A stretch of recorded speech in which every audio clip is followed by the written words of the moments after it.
We'll move on to Mr. Ashley Rebello for his thoughts and for his sharing on how his journey has been and what he thinks is lying in store for the future. Mr. Ashley, over to you, sir. Okay, so I come from a very, very small town, which is just outside another state from Karnataka. So it's close to Kerala. So I do understand and I do love the culture and everything that Kerala has to offer. It's been a long journey for me. It's been almost 25 years since I've been in this industry. And first and foremost, sorry, thank you so much, Times of India, for inviting me here. And to be with the esteemed people, it gives me great pleasure to be here on this Sunday afternoon. Coming back to where I come from and what I do, I'm a costume designer and also a stylist. So a lot of students right now get a little confused between the two. A stylist is one that works with fabric and with ready-made garments and styles people, and a costume designer works with films and who styles according to the director, according to what the producer is providing him with, and according to the story and according to the whole scenario of an entire film. It so happened that 25 years ago, I just walked into Mansoor Khan's office. He was a very prolific filmmaker. And I just walked into his office and asked him that I want to do clothes for his film and be a costume designer. And he said, have you done anything before? And I said, no. And he just like that told me, yes, you're doing the film you're on.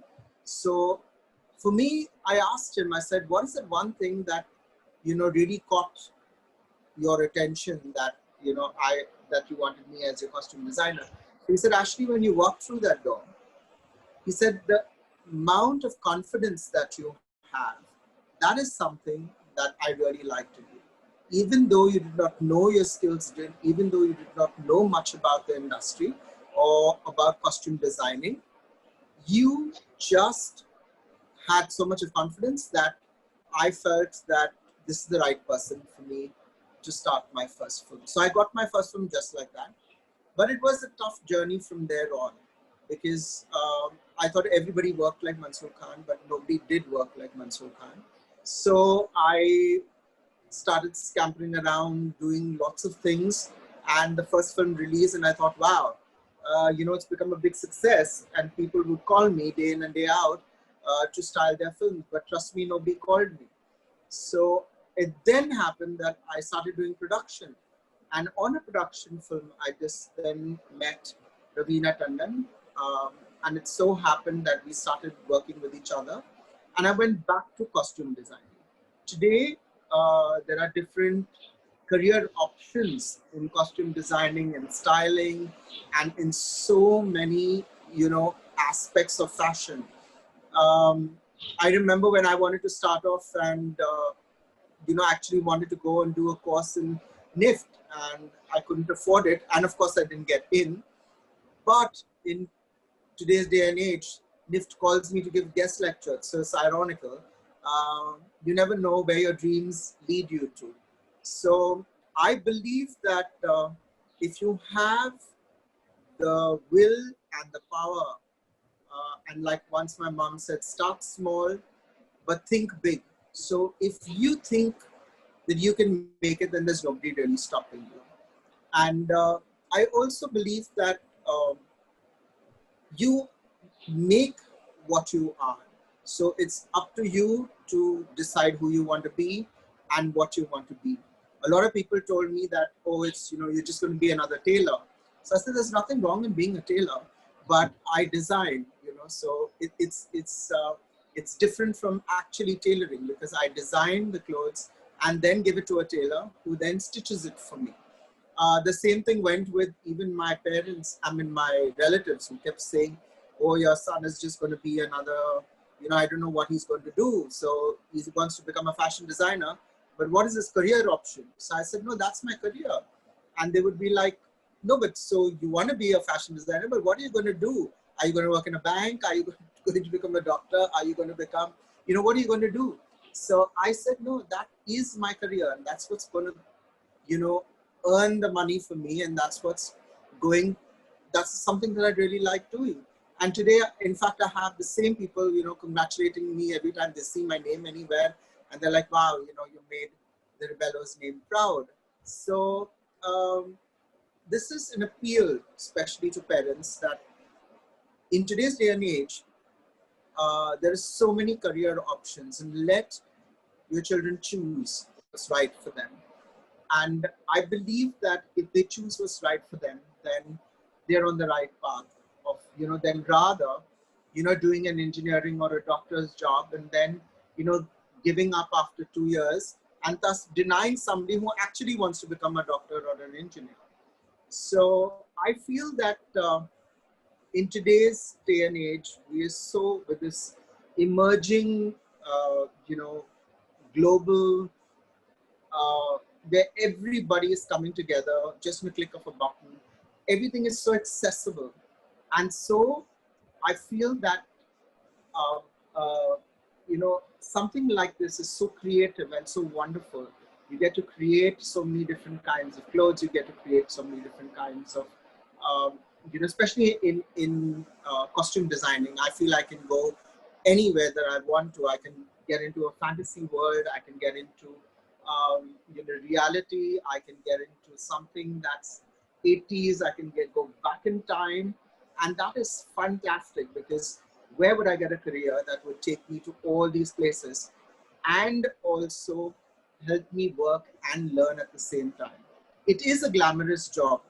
So to say, you do become friends with everybody, and you become best friends because you're in constant contact and in personal touch with your actors and your directors and all the who's who.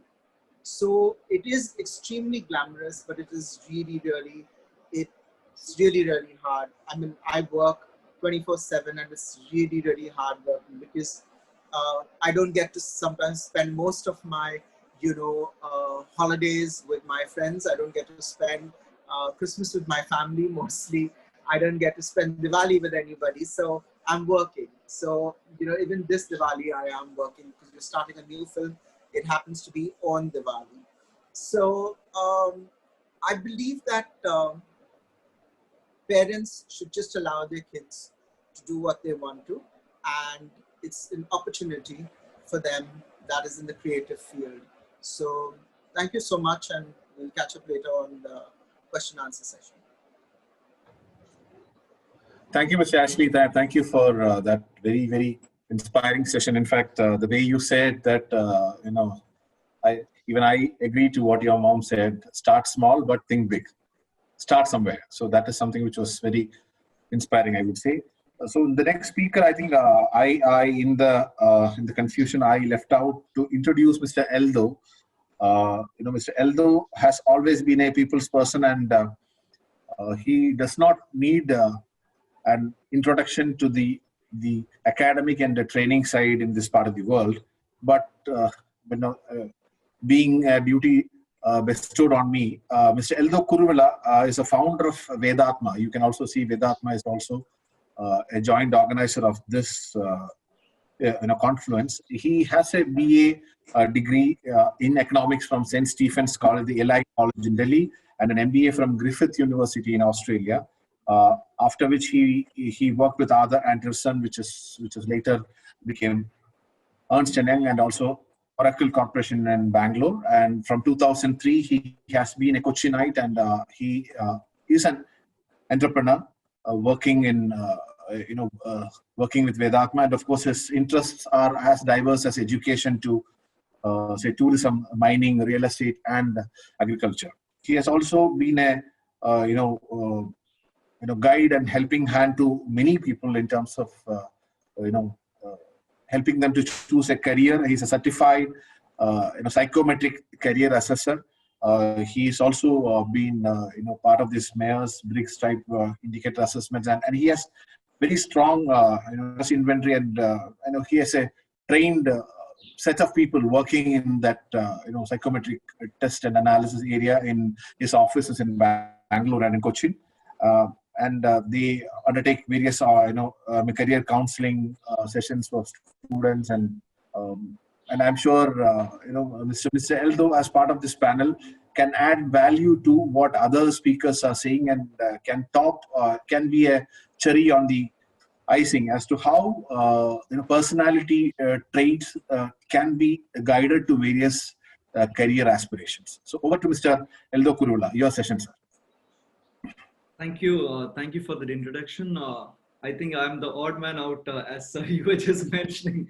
I'm not an artist here, but yeah, I do meet a lot of aspiring artist students who want to be aspiring artists, and I think it's inspiring to hear stories from the different people that we had. We are speaking. We had Ashley speaking, Harish speaking. It's very interesting, isn't it, when they talk about how they started. It was very interesting to actually hear the fact that there were two of us sitting here who didn't get admission to NID and NIFT, and there they are, like the leaders in their particular field. So that talks a lot about education in art, right?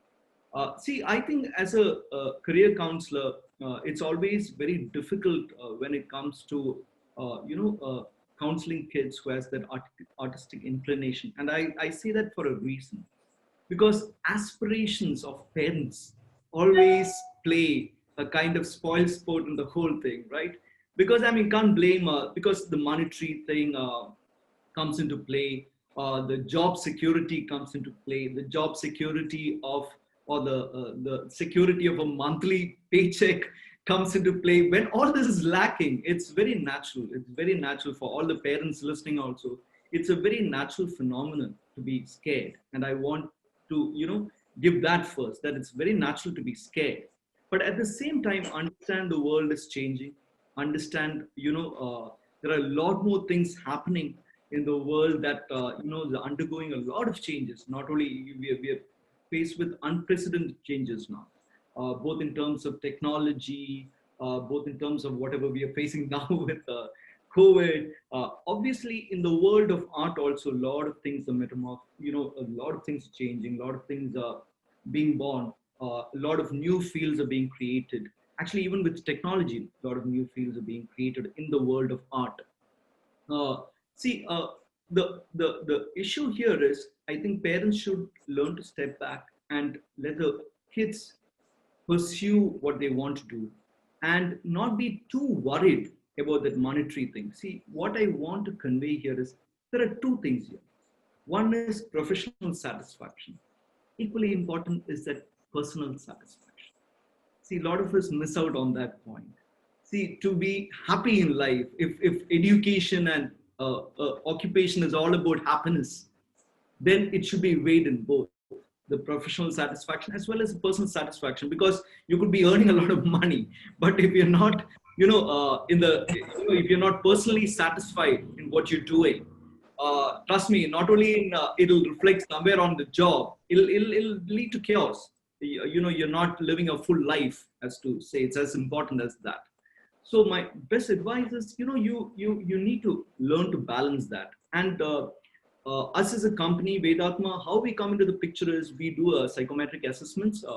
When I say psychometric assessments, it's very important to understand, even when somebody is interested in art, and I think quite a few of the panelists were mentioning, it's too early to decide. See, you can't decide sometimes, okay, I want to get into this particular stream, because art in itself, or media or entertainment, probably comes, as you learn things, as you get exposed to things. Probably even in college, Harish was saying this whole music thing got exposed in engineering, right? So I think it's not easy for kids to take the decision when they are in 12th standard.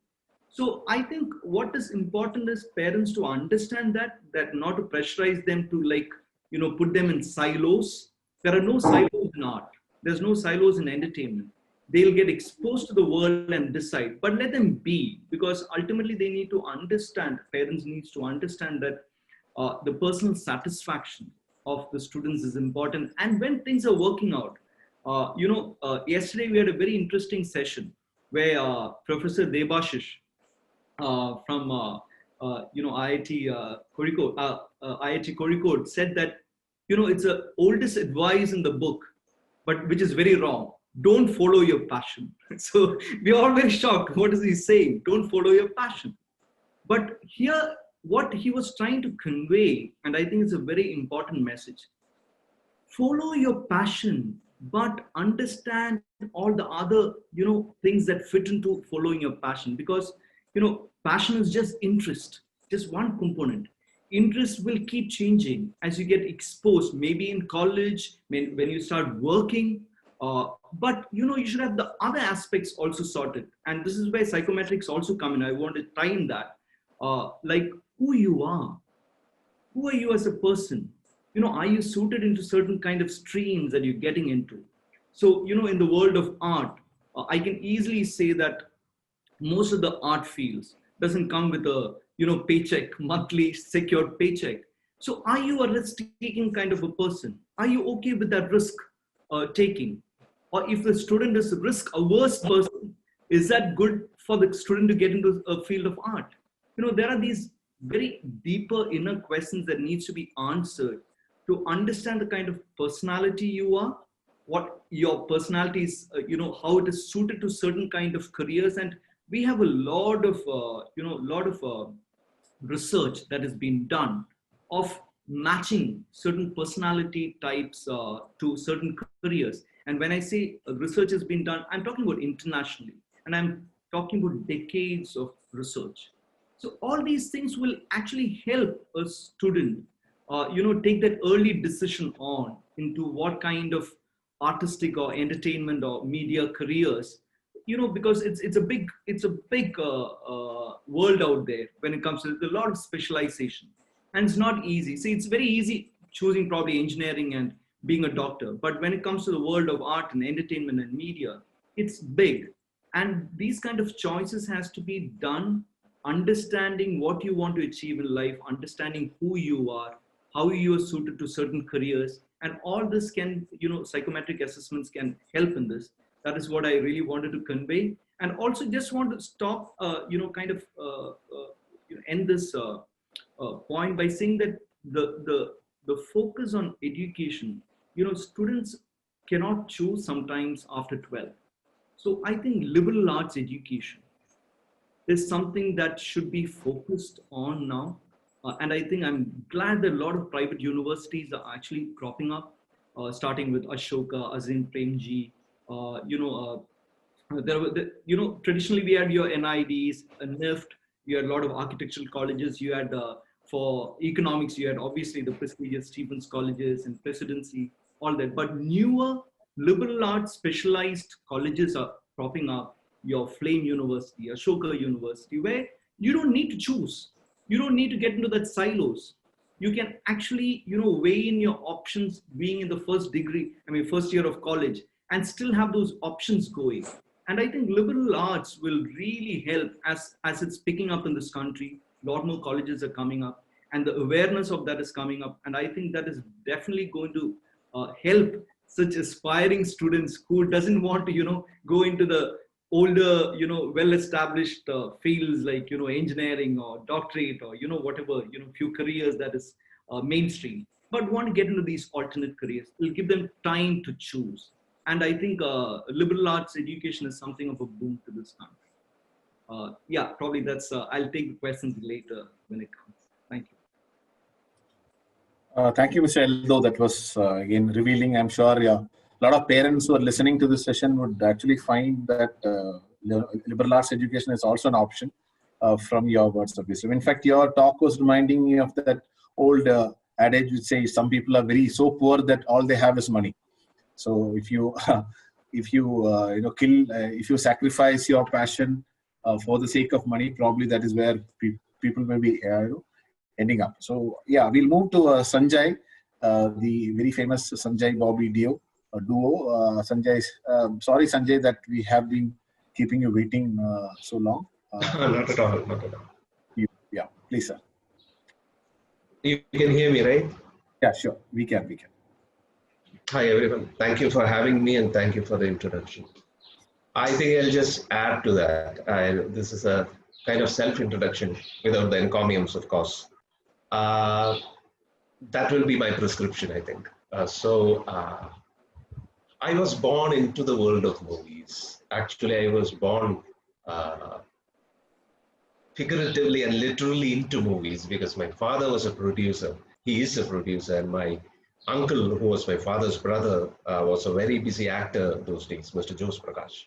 So during my childhood days and teenage days, my father will be producing one movie a year, which meant 365 days of discussions, pre-productions, and pre-production work and shooting, post-production, release, and it was movies all around me. And we will have directors, writers, musicians, actors, all of them coming home for lunches and dinners. And obviously, I was not let into the conversation as I was too young, but naturally, I'll be eavesdropping on them. And they had this very enriching talks that it was very easy to get lured to them. And it was a very fertile soil because my mother was a teacher. She insisted that we read a lot, and we had a great collection of books at home, and it was a deadly combination of art and literature. It was impossible not to get bitten by the film bug, and fortunately I was bitten by it very badly. So from the time I can remember, I wanted nothing but life in movies. Movies were my passion, if you can use that word. And I was just an average student. I was not very good at my studies, and I didn't care. When I open my textbooks, I always will be meandering into movie posters and movies and gossips and stuff like that. I just wanted my education to get over. If I had the choice, I would have quit my education after my 12th, but no, my parents wanted me to do my degree, fortunately for me. And reluctantly enough, I joined for my degree. Even then, it was movies. I didn't focus on my studies at all. And I used to visit my father's shooting locations very frequently. And during my degree days, it was I was on a location, and I was having this very enriching talk with the great actor, Mr. Nedumudi Venu. It was a very uh, interesting conversation. He's like a father figure. So he asked me what my plans were after my studies, and I told him that right after degree, I'm going into movies and I'm going to write. And out of the blue, he asked me, don't you think it is not a wise decision? Don't you think you should be taking your post-graduation? Now, I didn't see that coming. Even a degree was a liability as far as I was concerned. I just wanted to plunge into movies, and that's when someone like him asked me that question. So that kept me thinking because it was Venuchetan who asked me that. And I surprised myself by doing my post-graduation. And when I look back, I realized that if I hadn't done my post-graduation, I wouldn't have been a writer who I am now. I might have churned out movies, but those would have been run-of-the-mill kind of conventional stuff, I'm sure. Because for the first time, I was taking my studies very seriously when I was doing my post-graduation. I was introduced to Shakespeare's, Ibsen's, Beckett's, Eliot's, Hugo, Dickens, and everyone. And this was a new experience for me, taking my studies seriously. When I took my studies in literature seriously, that kind of complemented with my passion towards cinema. I, for the first time, realized what art stands for. And I was reading books by these people for whom art was a vocation. It was like a prayer. And I realized that my priorities were not right. As Eldo said a couple of minutes back, I was passionate, but my passion wasn't in the right path. And luckily, my post-graduation educated me out of certain priorities I had. And I began to take it very seriously. I began to take cinema very seriously. I realized that art is all about catharsis. It is all about purgation. And even then, I had this cocky confidence that right after my PG, I would be introduced by my father because we had a production house. He'll be waiting for my script and I'll have it on a platter. From that time, I was writing scripts with my brother, who's my co-writer, Bobby. So after my MA, I finished my postgraduate. I finished my our first screenplay and presented it to my father. He rejected it. He said, "This is bad." That is a rude shock. I was this lonely genius waiting to be discovered, and this was very unkind, and we felt very angry towards him. But we didn't give up. We didn't give up in the sense, I didn't give up because I didn't have any other choice. I wasn't good at anything else. So I started writing again. And scripts after scripts, he started rejecting them. And to make it worse, he'll be producing other movies with other writers. So he rejected 8 of our scripts. And we had instances where we approached other producers and other actors to see that if they were interested.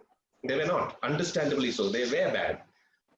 So it was our 9th screenplay that my father said yes to. And he produced it.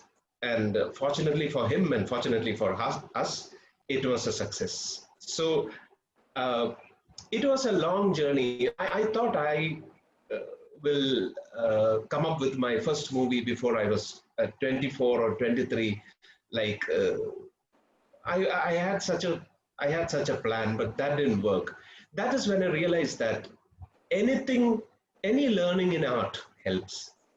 Like my post-graduation helped me. It will show you the right light if you wait for it. And I remember during my post-graduation, I read this book called Agony and Ecstasy. It was about Michelangelo. And it said that he would dissect dead bodies, cadavers, to learn about human anatomy so that he can paint and he can do his sculpture. I never knew that. I was there till then I was there for the money and the fame and the glitter and the glory. And I was stripped of the halo by all these rejections which my father gave me.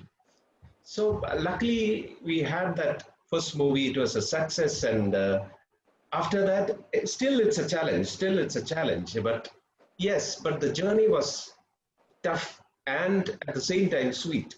So what I want to tell the youngsters out there that this is not going to be an easy journey. This is not going to be a short journey.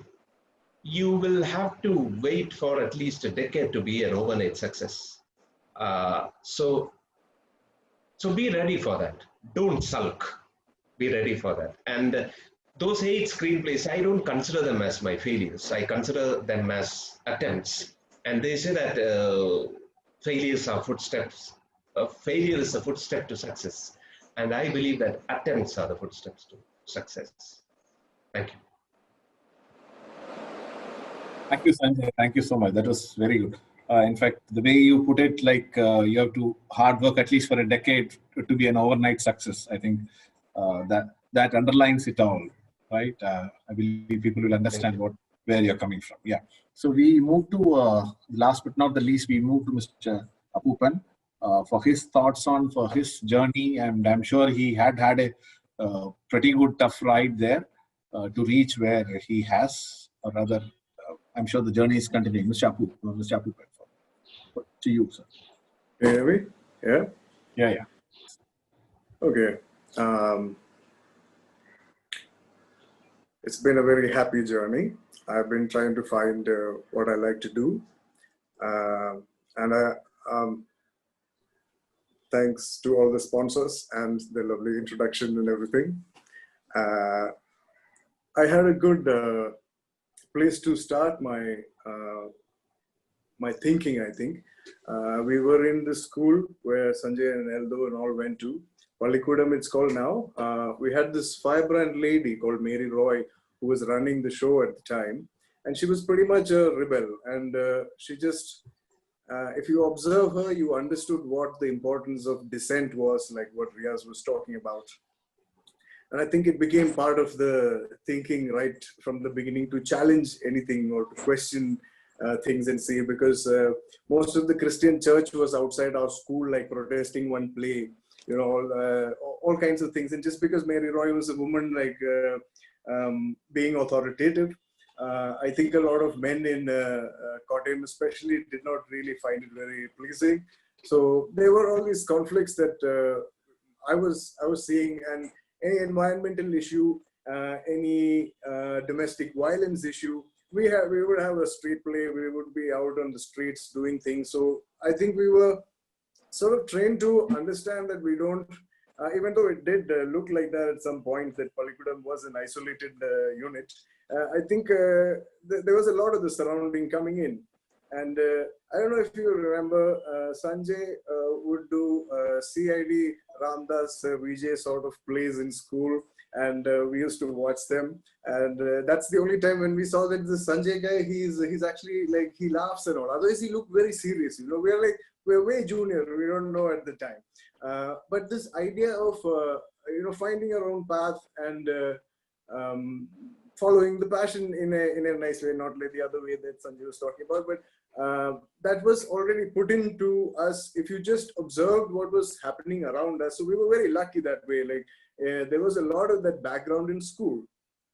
And then, but we are in Kottayam, so we get to hear this whole, you have to get a degree and you have to go and do economics, because I was a fairly good student, not as good as certain other people on the panel like Mr. Eldo Kurumala, but decent student. And you know, because of baggage from people like Eldo, we were also told like St. Stephen's is the best thing and you have to go there and all. And I tried and I didn't get in there also. But I also tried NID and I didn't get in there. So now I know that it's the right way to go. And like, you know, we've given enough homage to like NID and FT already. Thanks, Ashley, also. But it brought me to like, okay, I want to be creative. I want to tell my own stories. And I was in Bombay in St. Xavier's College. I was doing economics, but I was trying to find my own thing, because economics, we were just doing the same thing that we did in school. And, you know, it was really not my thing. But I had to get a degree as proposed by everybody back home. But being in Bombay helped a lot. And there was a lot of stuff happening all around which you could go and be part of. I started painting pubs and discos at the time. And I found the advertising world, which had a section called creative. So, you know, if you wanted to be creative, there is a section called creative. So you can just walk in there and be creative. But I had some really nice people in the advertising at that time. This is 2000 or something, 2000, who were not, you know, enamored by the glamour of advertising, but they told me like, hey, you look like you want to be an artist. Maybe you should leave advertising, you know, soon and like try to look for it. And since then I started thinking about it. And I think the main goal has been to preserve my time, like take the time for myself. I don't want to sit in an office or whatever it might be, because it's not going to give me time for myself. They're not paying you for like 9 to 5. They're going to pay you for your whole day pretty much. So if I want to think and if I want to make something, then I need to save my time, and I need to like decide like there are only so many things I take in. So it was an attempt to focus like that. And I am also like, I like to escape into my fantasy world. So I created this world called Hala Hala, where I started setting up more and more stories. And it's an analogy, and I think it's much better than advertising to do as a thing. But it's also my own thing. We do other commercial work to make it viable, like people are talking about. This perception that, you know, the artist is this bearded loser with this jola is gone. Like, you know, that doesn't work anymore. Like artists are sharp people, you can see over here. There are some really sharp people who know what they're doing. And, you know, the parents don't have to be scared that their son is going to be an artist and like, oh my God, like it's not like that anymore. Because in the graphic novel comic scene, not many people, unless you're like the biggest star or something, you're not going to survive on comics alone. So it is understood that you have a skill to do visual narration, you understand visual language, and visual language is what everybody is talking about now. And even my dad can like identify the different little icons and the color changes on his phone now. That's great visual reading. So that comes into all kinds of play right now. So you can follow your passion and make comics and tell the kind of stories you want to say, because at the time it was the only way I could tell the stories that I wanted to tell. If I do it by my own way and hope that it'll get published, I was lucky because there aren't too many guys doing comics in the country. So okay, somebody's doing it, get him published and all that. It was really easy for me at the beginning, but now we're trying to fine tune it. It was a nice ride. But I think it's about making that balance. Is the practical scene. You cannot be Van Gogh anymore. You can't cut your ears. Also, nobody's going to give a shit about it. So it's a balanced thing. You have to do other things to make this work. If you're passionate enough about it, you can. Otherwise, you can just do the other stuff and not do comics, and you'll have a successful life. You can do advertising, and it'll be great. That's it.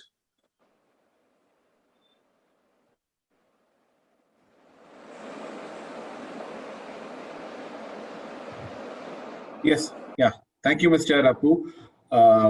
In fact, I like to call you as Apu more than Apupan. Yeah. So it was very interesting to listen to you. The way you put it, artists are no more that poor looking, bearded looking guy who's impoverished guy. Artists are also about Yeah. So, and I also have felt that there's a perception that every art is quite easy. Writing films is easy, sculpture is easy, painting is easy. The moment you start to learn it or know it, it becomes difficult. That's what I understand. And the whole discussion from this, eminent panel is all about that. So let us move into the Q&A sessions where I have, in fact, I think we have shared this thing with you. What we can do is that for paucity of time and for making the discussion interesting, we can have the questions one by one to each one of you, one round, and maybe others can also join that discussion so that it can become participative, and it can become the fact that if I ask a question to Mr. Harish, if you or if anyone else wants to support or anyone has a supplementary point to add there, you can feel free to do that.